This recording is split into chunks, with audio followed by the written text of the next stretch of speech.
Assalamualaikum warahmatullahi wabarakatuh. Salam sejahtera, Om Swastiastu, Namo Buddhaya, salam kebajikan. Perkenalkan, saya Stefano Marcus Andoni Rijoli, SSMSI. Saya adalah dosen tetap pada program studi budidaya perairan, Fakultas Perikanan dan Ilmu Kelautan, Universitas Patimura Ambon. Saat ini, saya sedang mengikuti proses sertifikasi dosen gelombang pertama tahun 2025 yang diselenggarakan oleh Kemendikti-Saintek. Dalam rangkaian proses tersebut, saya akan melakukan penyusunan dokumen pernyataan diri dosen dalam Unit Kerja Tridharma Perguruan Tinggi atau PDD UKT PT. Saya memiliki perminatan khusus di bidang mikrobiologi akuatik, sehingga mata kuliah yang saya empuh sangat berkaitan erat dengan kompetensi keilmuan saya di bidang parasit dan penyakit ikan. Melalui kesempatan ini, saya ingin berbagi pengalaman dalam menjalankan salah satu tugas utama sebagai seorang dosen, yaitu di bidang pengajaran. Di Fakultas Perikanan dan Ilmu Kelautan Universitas Patimura, mata kuliah Manajemen Kesehatan Ikan merupakan salah satu mata kuliah wajib dengan bobot 3 SKS yang diberikan pada semester ganjil, tepatnya di semester 5. Perkuliahan ini dilaksanakan melalui sistem tim teaching, di mana saya turut berperan sebagai salah satu anggota tim pengajar.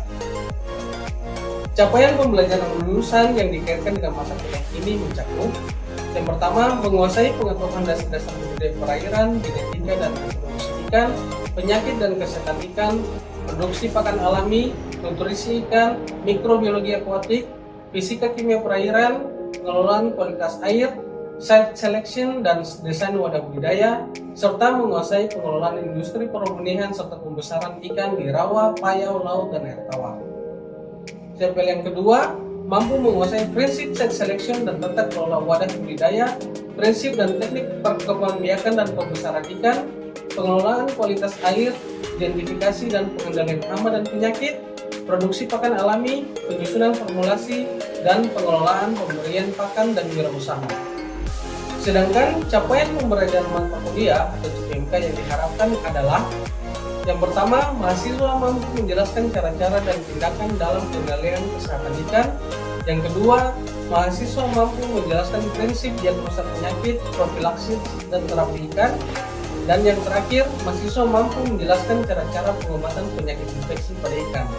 Dengan sub CPMK, mahasiswa mampu menjelaskan karakteristik bakteri yang bersifat patogen terhadap inang dan tindakan pencegahan dan pengobatan yang perlu dilakukan. Ada 14 materi pembelajaran dalam mata kuliah ini. Namun, pada video ini, materi pembelajaran yang akan saya ambil adalah mengenai penyakit akibat bakteri. Di sini, mahasiswa mampu mengenal dan membedakan penyakit ikan yang disebabkan oleh organisme bakteri. Selain itu, mahasiswa juga dilatih untuk mengetahui karakteristik dari beberapa jenis bakteri yang merugikan inang dan tindakan pengobatan yang perlu dilakukan. Video berikut menggambarkan proses perkuliahan yang saya laksanakan sebagai bagian dari tugas pengajaran. Selamat menyaksikan. Selamat pagi semua. Di sesi ini kita akan belajar tentang manajemen kesehatan ikan. Topiknya pada pertemuan kita kali ini adalah penyakit akibat bakteri. Nah, yang pertama, apa itu bakteri? Ada yang bisa menjawab? Mikroorganisme yang berukuran kecil. Oke, terima kasih Carol. Marcel? Kurang lebih sama, mikroorganisme yang salah satu yang hanya bisa dilihat dengan mikroskop. Oke, terima kasih. Bakteri merupakan mikroorganisme yang berukuran kecil, umumnya ukurannya 0,5 sampai 10 mikron dan terdapat di semua lingkungan. Di lingkungan budidaya, biasanya melayang bebas di air, meninggal pada jaring, tumbuhan dan bintang air, serta partikel di air. Bakteri ini ada yang bersifat oportunistik, yang bersifat patogen, maupun ada yang bakteri baik. Nah, penyebab penyakit bakterial. Penyebab penyakit bakterial itu biasanya karena stres, kemudian luka akibat infeksi parasit, bahan organik dan sirkulasi air yang memadai, serta luka fisik selama pengikutan. Nah, hari ini kita akan membahas tentang bakteri Aeromonas. Ada yang pernah dengar bakteri Aeromonas? Bakteri Aeromonas ini dia biasanya menyerang ikan air tawar. seperti nilam, gurame, lele, dan kalau di ikan air berdasarkan hasil penelitian dia baru terdapat pada ikan kakap putih. Nah, bakteri ini mempunyai ciri-ciri ukurannya ukuran 0,1 sampai 1 mikro untuk lebarnya dan panjang 1 sampai 3 mikrometer untuk ukuran panjang. Dia merupakan bakteri gram negatif dan bersifat fakultatif aerobik. Bakteri gram negatif itu ciri-cirinya bagaimana? Bakteri gram negatif itu ciri-cirinya bagaimana? Ada yang tahu? Ketika dikasih warna dia warna merah atau warna ungu? Oke. Bakteri gram negatif itu ketika diberi warna dia akan berwarna ungu. Kalau fakultatif aerobik itu dia bisa hidup di lingkungan yang tidak memiliki oksigen ataupun tanpa memiliki oksigen. Dia bersifat motil atau bisa bergerak karena memiliki lager. Kemudian hidup pada kisaran suhu 15 sampai 30 derajat Celcius. Berkembang biak secara seksual, dia menyebabkan penyakit bercak merah atau motil feromonas septisemia. Infeksi bakteri ini biasanya berkaitan dengan kondisi stres lingkungan seperti tadi kecepatan tinggi, perubahan kualitas air maupun pakan yang buruk. Kemudian serangan bakteri ini bersifat akut dengan tingkat kematian mencapai 80 sampai 100%. Nah, ini adalah gambar dari bakteri Feromonas dengan pembesaran 1000 kali. Gejala klinis jika yang terserang bakteri itu ada yang pertama dia punya warna tubuh itu kusam atau gelap. Kalau ikan normal itu biasanya warna tubuhnya lebih cerah. Kemudian ada yang pendarahan pada pangkasnya ekor, sekitar anus dan bagian tubuh lainnya. Kemudian sisik lepas, luka di sekitar mulut dan bagian tubuh lainnya. Pada infeksi berat, perutnya menjadi lembek dan ada luka karena erupsi. Kemudian terakhir ikannya mati lemas dan sering ditemukan di permukaan maupun di dasar kolam. Ini adalah contoh gambar ikan kakap putih yang terserang Aeromelas bovila. Nah, di sini dapat terlihat kalau dia punya perut sedikit mengembung di sini, lalu ada ekornya yang membusuk.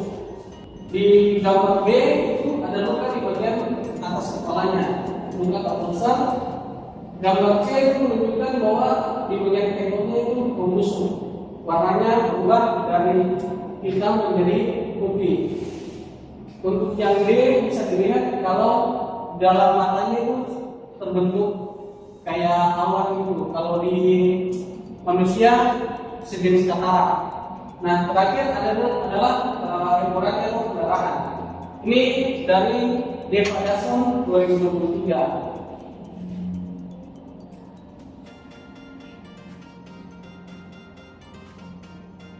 Nah, yang berikut adalah ikan lele yang terserang feromonas bovila di mana terjadinya luka.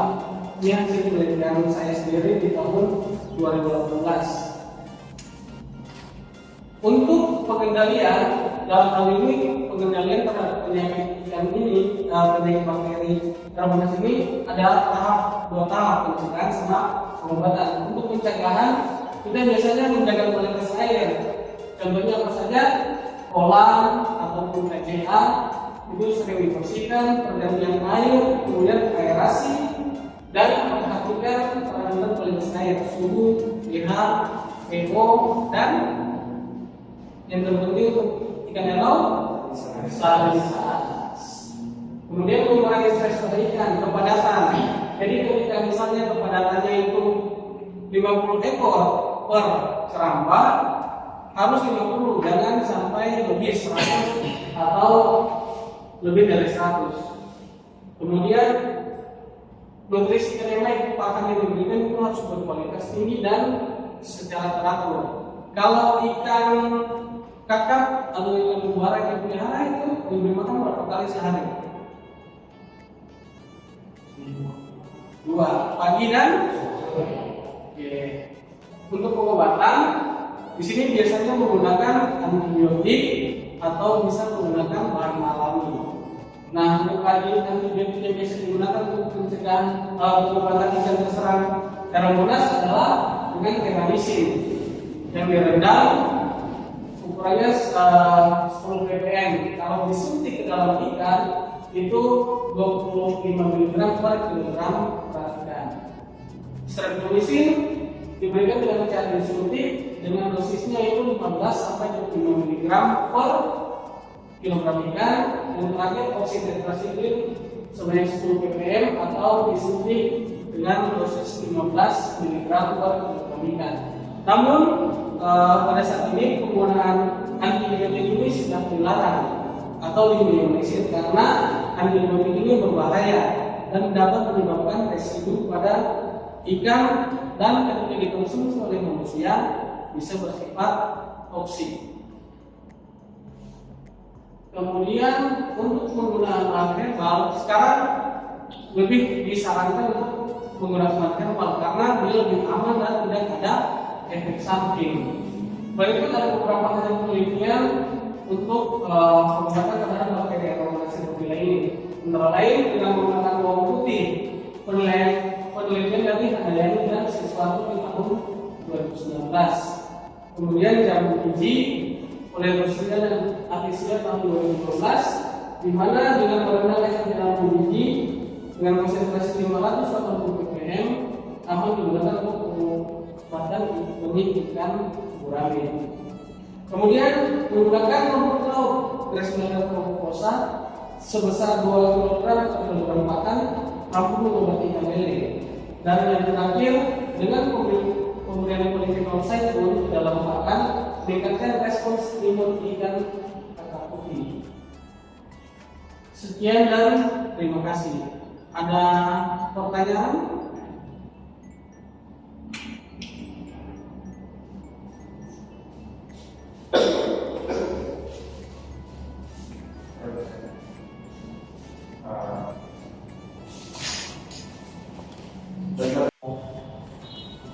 Baik Pak, terima kasih atas kesempatan yang diberikan. Di sini saya mau bertanya tentang apa yang membuat Pak berpikir bahwa laut Glaciaria bisa mengobati ikan lele, yaitu ikan air tawar. Ini bahwa laut itu kan tumbuhnya di air laut. Mungkin Ya. saya Pak, terima kasih Pak. Terima kasih Mas pertanyaannya. Kami menggunakan rumput laut Gracilaria karena di dalam rumput laut Gracilaria ini terkandung senyawa antibakteri. Ada flavonoid, tannin, dan saponin yang bisa digunakan bukan saja untuk air laut, tapi juga pengobatan untuk air tawar. Karena yang dibutuhkan itu cuma senyawa antibakterinya saja.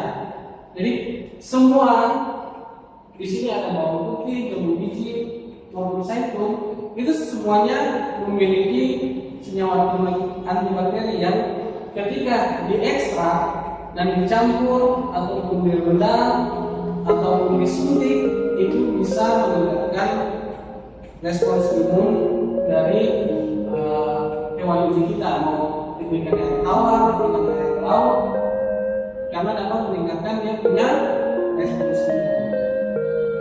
Terima kasih. Ada lagi pertanyaan? Kalau tidak ada, saya akan memberikan tugas. Nah, tugas ini nanti minggu depan tentang